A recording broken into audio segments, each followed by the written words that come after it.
ไปพี่น้องเลยเอาจากกระจายสบายดีเด้อสบายดีสวัสดีพ่อแม่พี่น้องซีเบิร์ดคู่ทุกคนเนาะพี่น้องก็อยู่ฝั่งลาวฝั่งไทยหรือว่าทางต่างประเทศเนาะมื้อนี้เอามื้อนี้ก็มีน้ำตาลมีข้าวคู่กับกะทิฟองน้อยพี่น้องเลยเดี๋ยวสิมาเฮ็ดหยังกะถาเบิ่งน้ำกันพี่น้องเลยไปพอดีว่ามาฮอดเฮือนน้องน้อยพี่ดีเด้อพี่น้องเลยเนาะพอดีว่าหาก็มาแต่หาน้องซ่าพี่น้องเลยแต่ก็แวะมาหาทางน้องน้อยเพิ่นเลยพี่น้องเลยไปเดินสบายดีเด้อสบายดีโดยกันหนังเห็ดคือดอกเห็ดปวกนี่เนาะดอกพวกสำหรับเฮ้ยเขาก็เห็นยังน่ะเห็ดร้านเห็ดร้านหมึกสมัยโทรหาเฮาให้ซื้อยังก่อน้ำตาลแล้วก็กะทิครบเนาะเฮาซื้อมานี่มีน้ำตาลนี่พี่น้องมันเป็นน้ำตาลทรายเป็นผงเงินนะเอ้ยเป็นน้ำตาลทรายแดงเป็นน้ำตาลทรายแต่กะจะคู่แต่กะทิแบบนี้เสาก็โอ้ควันดิมาอูดกันเลยโอ้ยเอฟเฟกต์อันนี้ไว้เอฟเฟกต์ก็โอ้สั่งแบบทุ่งหน้าเลยนะเอฟเฟกต์วันเหี้ยแอปแพ็กเขาไม่ต้องแสงเลยเนาะเมื่อเขาแสงแล้วมันก็เป็นสีอันนี้ถอดเลยตั้งตรงไหนเมื่อแสงแล้วมันก็อ่อนเลยนะเห็นอะไรกินสามมือนะฮะพิสูจน์บ้างมือนะฮะมื้อนั่นน่ะก็ว่าได้นี่แหละว่ามันเป็นแป้งมันเป็นแป้งแบบเม็ดห่อขนมเนาะมันแม่นว่ามันบริเกณฑ์เสือเม็ดชาโคนี่นะก็เลยเอาไปแซ่แล้วมันอ่อนมันหมุนเมื่อนะเละเบิดเนาะก็เลยวันดีเลยชิบะแซ่วันนี้นะเอาเห็ดหน่อยหนึ่งมันก่อนลองมันก่อนถ้าว่าบ่รอดแล้วก็จึงหาวิธีในเน็ตเอาลองวิธีตัวเองลองเบิ่งเอาซะโบเวียดบอกว่าต้องต้มแล้วต้องไปล้างน้ำก็แล้วต้มแล้วก็ล้างน้ำกันนั่นแหละทาน้ำตัวเองผลละถอนี่นึงนั่นเอาไปล้างน้ำคืออันยังก็คือปุ๋ยเนาะมันก็จะเป็นใช้มันนี่ถ้าใช้แล้วมันสิเป็นเหนียวมันขนแห้งนั่นมาแล้วต้มแล้วล้างน้ำบ่ยังต้มเลยล้างน้ำเย็นต้มแล้วไปล้างน้ำแม่นเลยถึงเอาเม็ดใช้ลงมาต้มใส่น้ำมันแบบนี้เลยใส่ไหนได้ใส่มายายมาเลยแม่น้องน้อยมาเลยที่น้องเว้ยนั่นน่ะแกะสลักมันโอ้มาหุ่งเว้ยจะเปะมาเรียกลูกสาวให้เปะมาแม่นี่แกะสลัดกุ้งอยากกินกุ้งกินกุ้งอยากกินกุ้งอาแต่ซ้ายแม่อาแต่นามายังนะฮะนั่นจะมาอะไรฮะมาหน่อยตำชูช่างโอ้มันหวานกว่าตำชูช่างเฮ้ยแต่ไกลเนาะมาแล้วน้ำมาฝดเลยยังซ้ำไก่นี่จะโอ้ยังต้มพี่น้องเอ้ยโหยังสร้างชิมาบ่น้องน้อยยันบ่มาเอาจักมันเป็นยังคนโต๊ะก็จักแล้วคนบ่มาเอาจัก2 มื้อ 3 มื้อสร้างบ่ได้โทรหาจับบ่เอาต้มหมดแล้วนะต้มอันนี้ก่อนต้มให้ต้มเม็ดซาคูก่อนถอดออกก่อนบ่เห็ดน้ำหวานกินใช่ไหมเห็ดน้ำหวานสู่กินพี่น้องเลยมื้อนั้นพิสูจน์มีลองไหมกินน้ำหวานเนาะแม่นแล้วเป็นข้าวบะเวียดแล้วกินน้ำหวานแก้หนาวพี่น้องซึ่งยังเขาบ่เป็นอะไรที่อ้อของใหญ่คืออะไรเขาสิได้กินอยู่บ่ไฟข้างบนหมุนบ่จ้ามันเปียกเห็นที่5กระหมูเนาะนี่มันติ๊กโอ้โทษจากนอนเปียกได้เลยไม่มันติ๊กสลืออยู่ตื่นเช้ากูเอาอันนั้นอย่างใส่ก่อน10 โมงเช้าเลย5 โมงได้สัตว์5 โมงตื่นมาลูกนึ่งข้าวดิแต่ก็บ่ได้นึ่งน้อยได้ลูกน้อยเนาะตื่น5 โมงเดี๋ยวบ่ได้ลูกซื้อตื่นเกี่ยซับแต่ก็6 โมง 7 โมงกับลูกโอ้ตัวใหญ่พูดหน่อยโอ้ยเย็นซื้อน้อยได้เลยห้องน้ำไปนอนต่อได้แต่ตัวน้อยเว้ยโอ้ยเฮ็ดยังบ่ตาว่าสลักซื้อน้องน้อยแม่นบ่กินน้องน้อยสิกินอยากจะกินโตเอาหมายไว้คำนี้น้องน้อยเหรอคำนี้ของการกุ้งเอาตัวแนบเสียดพี่น้องเลยเอ้าป้ามังมาจะใส่นี่มันตัวน่ะอ๋อใหญ่คักเนาะถามแม่ว่าของใครนะนี่นะของไผของบาต้ากับบ่าวนิ้วเลยใหญ่กูรู้ไงไอ้ผมดูของมันนิ้วนี่ตัวหมดบึ้งตัวมาเลยตัวมาเลยบ่ของก้นเนาะบางใหญ่อีกนึงคนของใจเด้เห็นบ่คนของใจตัวนิ้วมาหาอยู่บ่น้องๆมือใหม่อีกเลยเบิดบ่ตรงบ่นี่นะเบิดเอาพอดีกินบางนิ้วได้มากแฉะบางนิ้ว อ้ายฝากมาเด้คนคลองใจนะ ฝากได้เพิ่นว่านะ โอ้กันฝากอยู่เนาะเสียค่าฝากเด้อนิวมาหาอยู่บ่ว่านิวนะ บ่เห็นไหมแม่ อ้ายเมื่อฮอดอ้ายก็บอกว่าน้องน้อยให้เจ้าเครื่องนึง อีกเพิ่งนึงค่อยเอาอ่ะ โดยหลาย เอาพอดีกินเบิด พอดีกิน มื้อน่ะหลายคนเนาะ บัดนี้ไปเฮาสิต้องเสียงบัดนี้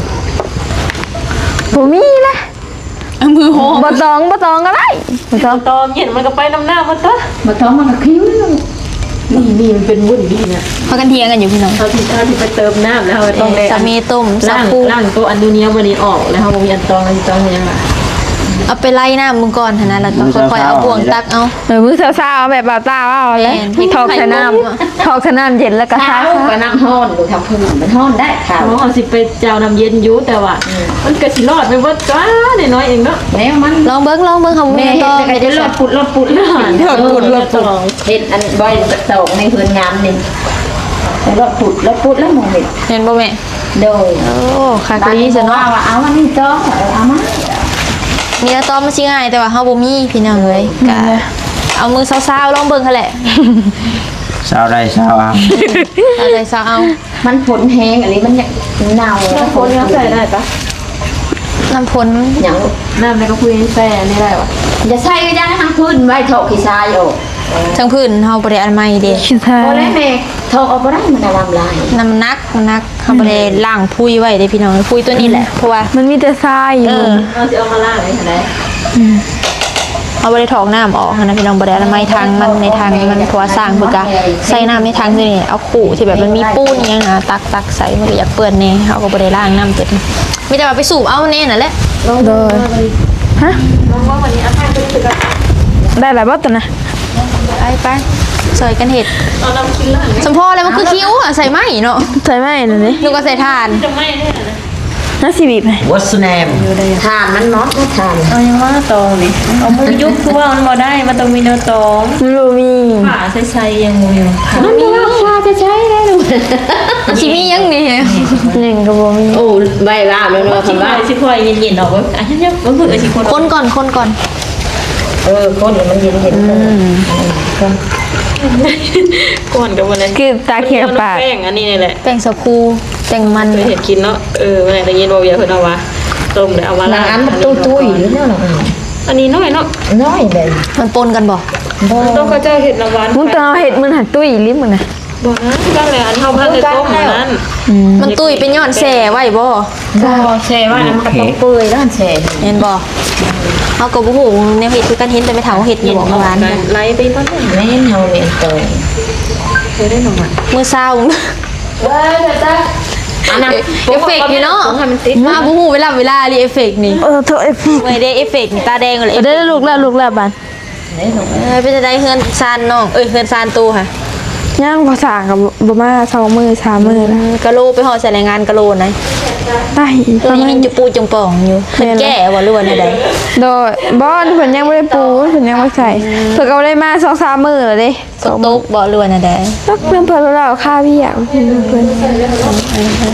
ในห้องเจ้าก็ยังบ่แล้วแม่นบ่ในห้องเจ้า ยัง นี่ห้องน้อยยังบ่แล้วพี่น้องทางฟ้านี่ โดยมีอันน่ะอันตัดกระเบื้องแล้วบัดมุ้ยผู้ มีอันตะกระเบื้อง แต่ว่ามีผู้ตัดรถเรื่องใด โดยแม่ เมื่อน่ะพอสร้างเราตัดแล้วบทบ่โตที่ว่าบ่ตาเสามาให้ค่ะ ยัง ตัดบ่เบิดซ้ำบ่ ยังทันแล้ว Dạ, อยู่ เด้กอง ได้แต่ซ้ำนี้เนาะ โดย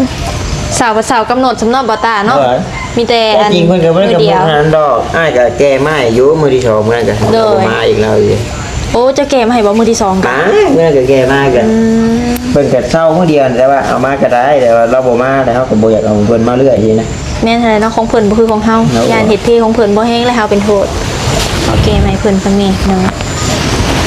เอาคอยดำเนินการไปนั่นแหละเฮือนกัน โดย ค่ะแต่สร้างมาสร้างมาหั่นแหละพี่น้องเอ้ย ถ้าอดก็เงียบอาจจะได้ทอนคำ เห็นแล้ว มีอันโต โอ้ดาวหน่อยเดียวก็ให้แล้วได้เฮือนโตนะ เฮ้ยฮู้ โดย เทคอยู่เฉวะ มาโดนแล้วบ่ซาบ่ตา ย้อมด้วยอันโต แต่7เฮ้ยแต่11โมง12โมง ตกใจว่า7:00นเฮาคือว่าเฮาหามา10:00นคือว่าเห็นคือนั่งอยู่ บ่แล้วกับบ่แห้ง ไปหน่อยมีแจวไปหน่อย แจว หน่อยหูเข็ กินแซ่บอีกแล้วบ่ อยากนอนเด้ อยากนอน โอ้ขาดอยู่แล้ว หาพันกีบ หาพันกี่ แม่นหวานจนตาปิด หาปุ่น ปลาใส่สีหวานจนตาปิดพี่น้องเลยรีบรออีตาคุณจ้ะให้ทานน้อยเห็ดแจ่วมาสู่กินพี่น้องเลยมันนี่สร้างกระโปรงมาก คือแป้งนัวเว้ยบ่มีมักพริก ใช่มียังแน่นี่ บ่มีมักพริกแห้ง มีเพชรแห้ง มักพริกขั่วนะ เซ็ตเบิ้ง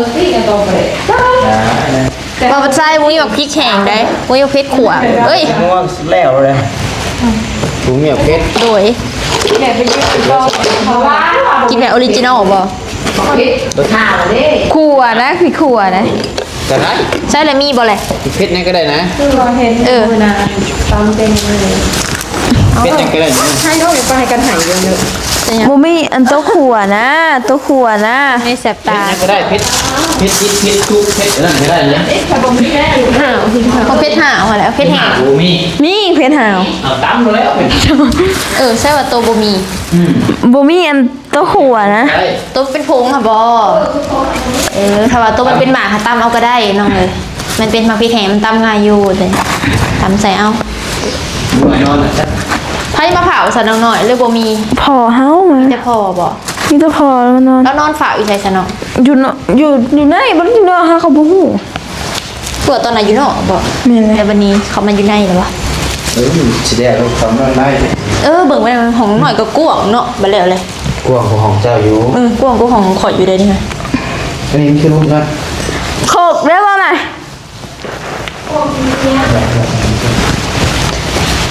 ใส่โคกเค้กคือใส่เอาไปมาเครื่องเงินครัวตู้สิหายไปเบิดเลย อยู่นอกเฮ้ย ถาน้องหน่อยตามกันใส่ซีมึงรู้เป็นอะไร หวาน หวานตาปิดบ่ เป็นบอลอันลงโยมาเหมือนบ่ ยังซื้อ ชื่อซอยน้องเพิ่น ซื้อจากน้ำซ่าไปแซ่บ ข่อยถือยังมาเนี่ยเอ้าใส่น้องหน่อยทีละงานน้องหน่อยก็พี่น้องเลยยังอากาศก็พอพอไปไลน์เด้อพี่น้องเนาะยัน FC มันวินหัวกับคนแฮง ตัวสิทำลายขนาดนั้นบ่ดีได้ตัวเขาจะบอกเลยให้เจ้าเห็ดเองเด้อแซ่บบ่แซ่บให้ละให้ไอ้เป็นปีเด้อ แซ่บ ใช้ตำบักเพชรแห้งเลยนะหรือยัง แต่ตำแจ่วผงนี่ ตัวสิตำพริกเบิดทั้งหน่วยเลยบ่ได้ตำบักเพชรก่อนบ่ มันตำใช้น้ำกันนี่เด้ ตามใจเอาสูตรตัวเด้อแซ่บบ่แซ่บก็ยอมรับตีส้มเด้อผมบอกได้เฮานี่ผมบอกละเถื่อเลย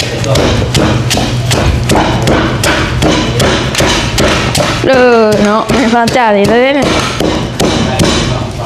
น้ำตาลดิ มันสิบ่แตกบ่ จังหวะ พี่อยู่พื้น ไม่ต้องมีหรอกนะใส่น้ำตาลน้ำเด้อ ไม่ตดไม่ตดแล้วทง โอ้เสือกับน้องหน่อยกับบ่าวประสายนี่อันเดียวกันบ่ใช่ไหมดึกมอเตอร์ โอ้มุยเงินบริได้ใช้ได้เนี่ย แต่แปลกเนาะของน้องหน่อยแหละคอสีแดงคอบางภาษาและคอสีดำเนาะ อ้าว มันของถือ ว้าวแค่น่ะ แม่นละเนาะเพราะว่ามันของถือแม่นละ มันของแพงได้ของเรา ของแท้เด้อ แม่งตัวน้องไทยแล้วเนาะ อันนี้อันนี้20,000อันนี้70,000เนาะ10,000กว่า70,000เนาะ คือว่าบ่แม่ คิงอะไรวันนี้ คิงเนี่ยแหละ เสือ เนาะ เสือตัวละอัน20,000กว่าบาทกับ60,000กว่าบาทนี่ 70,000กว่าบาท 70,000หรอบ่นั่นเนาะ70,000กว่าบาท ตาม เพราะว่าบ่มีเงิน น้องเพิ่นตำเองเด้อน่ะเด้อเขาบ่บอกหอมนี่ให้เพิ่นเฮ็ดเอง คือชื่อหน่อยเบิดเป็นเบิดเข็ดมันเป็นเข็ดสิกี่ข้านมันเลยว่าบ่เป็นเสื้อมัน แห้งซิวอ่ะตำไปตำมากระโลแตกพวกแห้งเลยเนาะนะตำ เปิดเผยได้ตอนนี้ทั่วได้ โทรศัพท์เอ้ยมันเด้งออกเองพี่น้องเอ้ยถ่ายดีก็เด้งออก ทำไมถึงกว่านี่ทำสาแท้ ถ่ายได้จะสิซับตาตัวเองอ่ะ วางเงินก่อน กลับก่อนเลย บ่เผ็ดบ่ยักอ่ะ ใจร้ายเผ็ดหน่อย กับมันชอบไหม ยัง ใจร้ายหลดเผ็ดหน่อย จุดไฟลุกพุ่นว่ะ เผ็ดเนี่ยมันจังขาดที่ตามซอยไหมไปเอาเผ็ดไหม ไปให้อ้ายตามซอย ตามจริง โอ้ยโคกสิเตะก่อนได้เจล ชื่อว่าเท่าไหร่มา ชื่อยังข้อ นี่ หา แน่นี่เครื่องหวานนี่ ชื่อว่าอะไร แต่แหละน้องน้อยเลี้ยง เอาแล้วเงินอ้ายเด้เดี๋ยวเอาเงินให้ น้องน้อยเลี้ยง แล้วก็เงินน้อยๆเนี่ย บักเพชรมีลาบ่น่ะ เผ็ดกันเนาะ โดยมันจะโดน เลือกเอาออกไงเอาตัวที่มันบ่เป็นลาอ๋อกินบ่ได้เด้อนะกินบ่ได้เด้อนะเป็นมะเร็ง จะ เด้อก ล้า นะ กินหรือเปล่าบัดนี้บวกมา เอาตัวมันว่าเป็นล้า คือ จี ปลาเจ็บท้อง จีทางในจีทางใน มูกมันอัพมันซื่นเด้ มันบ่เป็นยังบ่เลย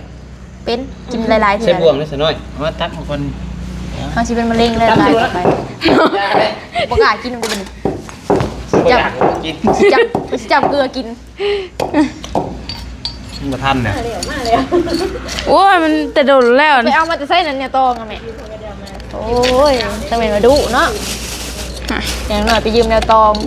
มาตองเห็ดสาคูพี่น้องเลย ตามขี้เจียน ทำขี้เจีย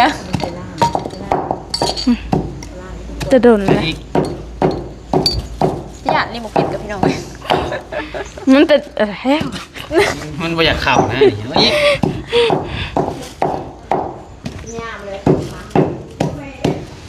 อายกับน้องสอนกันเห็ด โอ้ ปล่อยได้ขกแล้วแตก พื้นของแท้อยู่ว่าพื้น บอกของแท้ไปเลย ถ้าควันกรุบ โอ้ไอเฟกทำ ๆเฟกเนาะดึกนี่นี่เบิดเตาเรามาขกมานี่ แอปเฟกแอปโอ้ แอฟฟิกแอฟฟิกนะ โอ้ยโห นั่นแหละมาแล้ว เข้าปะแล้ว โอ้ยโอ้ยโอ้ยโอ้ย ไอ้มือใหม่มือเข้ามา ขวดก้อนขวดก้นขกกัน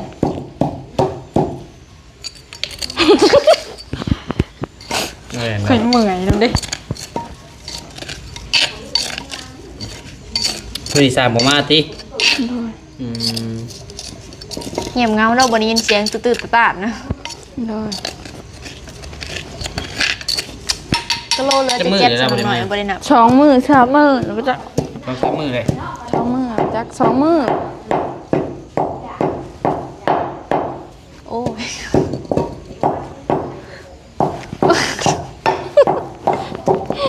จับแม่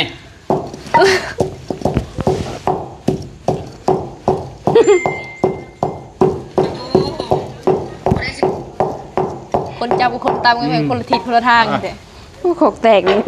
แล้วเลย ใช้ถ้วยบวงสรวงซ้ เจ๊ก็สวยหน่อยค่ะดิ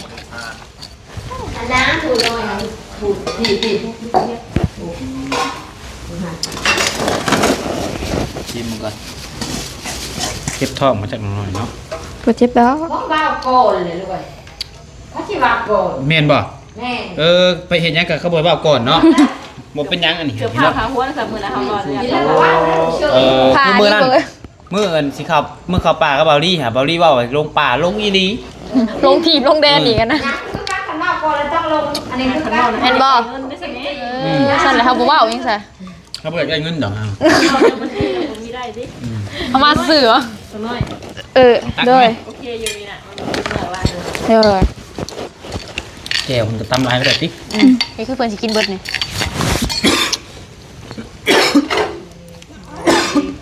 ของอ้ายโต๊ะอีกแล้วนี่ อันใดโอ้ยเนาะโทรศัพท์กัน มันเน้นๆมือนี้นะอัน มาพี่น้องแม่กินบ่แม่มาไหมยำมาไหม ยันมันคือมันกินบดได้ กินแม่หน่อยยำมา มือน่ะหลายคน โอ้ไปแปลงเทียมให้ได้ แต่เมื่อนี้อายจะบอกอย่างมือเน้นๆเขาก็ใส่ขอนี้เนาะตรงสื่อเมื่อตัวไม่ชิแขนแห้งเข้าไปบ้างผมไม่มีแต่แป้งเนาะ มันนี้ผิดทางผิด แบบนี้ในมันเนาะ มาในคำมาโทรชาหาไม้มาลูก อืม ดูหาไม่ได้ตัวผูกกับป่าเลยคอยเลือกมือหนาแบบไหนยายนะมีลูกน้อยก็ตัวจะมีลูกน้อยก็เอามือไปจ้างเรา เด้อพี่น้องเด้อกินชมกินแซว พวกนี้ก็เป็นบ้าน เป็นน่ะแหละตัวมันแล้วมันต้องเกินนายตัวมัน หาว่าสิขัว เว้าชื่อน่ะบ่มีกิน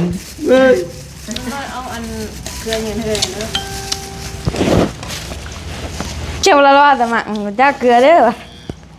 เนื้อกินชมเด้อ ผมเมื่อละบ่ มาเด้อพี่น้องกินศพกินแซว เลยมาหาว่าน้องตาบ่ กินคือเก่าพี่น้องเว้าแล้วก็กินคือเก่า เบ่งพลังภายในอ่ะคือน้องน้อยมันแห้งแล้วแหนมเราแย่วะคิดว่าเราปล่อยกัด นี่แล้ว อุ้มนางพอแล้วอู้แล้วอะโอ้ย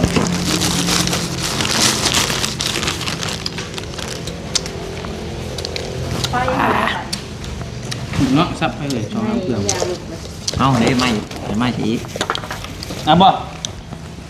น้องเนี่ยมาเป็นเห็ด เอาจะเห็ดให้ลูกซ้อน เนี่ยเป็นเห็ดเป็นแน่นเลยนะ ผมไปขาย เลยขายไปนี่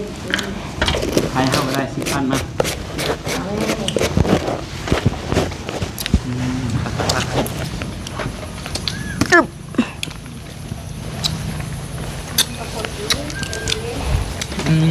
ส่งนอนเลย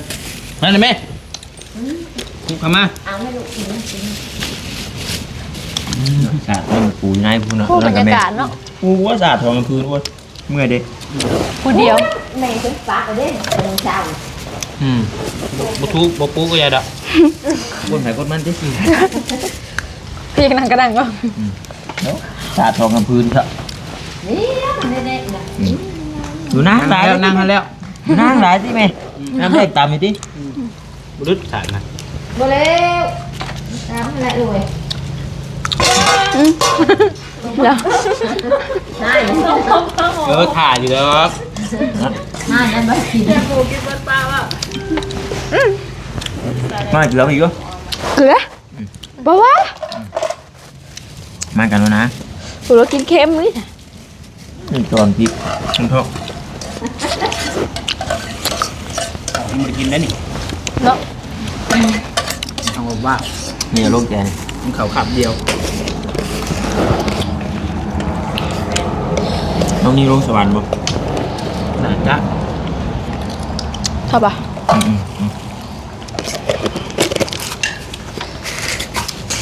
มื่นได้บ่ ไปโชว์ อา ส ยุ วรรค์ จังหวะหมื่นเขาว่าเพิ่นจะเดินทาง เออ ทั้งเบิ่งก่อนทำราบ่ โอเคคนแจกเครื่องมาแจก น้องบ่ไทยก็สิไปแจกแจกเครื่อง เปิ เพิ่ ด น ให้ก่อนจะกินฮอดแทงใดจะกินฮอดอันใดบ้านใดเนี่ย ไปบ่ ประมาณ20%เด้อ ครับ อ้ายนั่น